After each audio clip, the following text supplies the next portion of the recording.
Hello friends, Radhe Radhe सबको। अभी हम जहाँ पे खड़े हैं ये है मसूरी। मसूरी जिससे पहाड़ों की रानी के नाम पे जाना जाता है।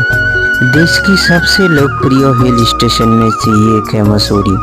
मसूरी जिससे गंगोत्री की प्रवेश द्वार भी कहा जाता है। मसूरी की प्राकृतिक सुंदरता टूरिस्ट को मनमुग्ध कर देते हैं।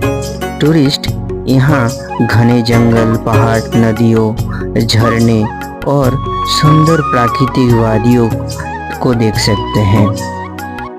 देहरादून में पाए जाने वाले वनस्पति और जीव जंतु इसके आकर्षण को और बढ़ा देते हैं।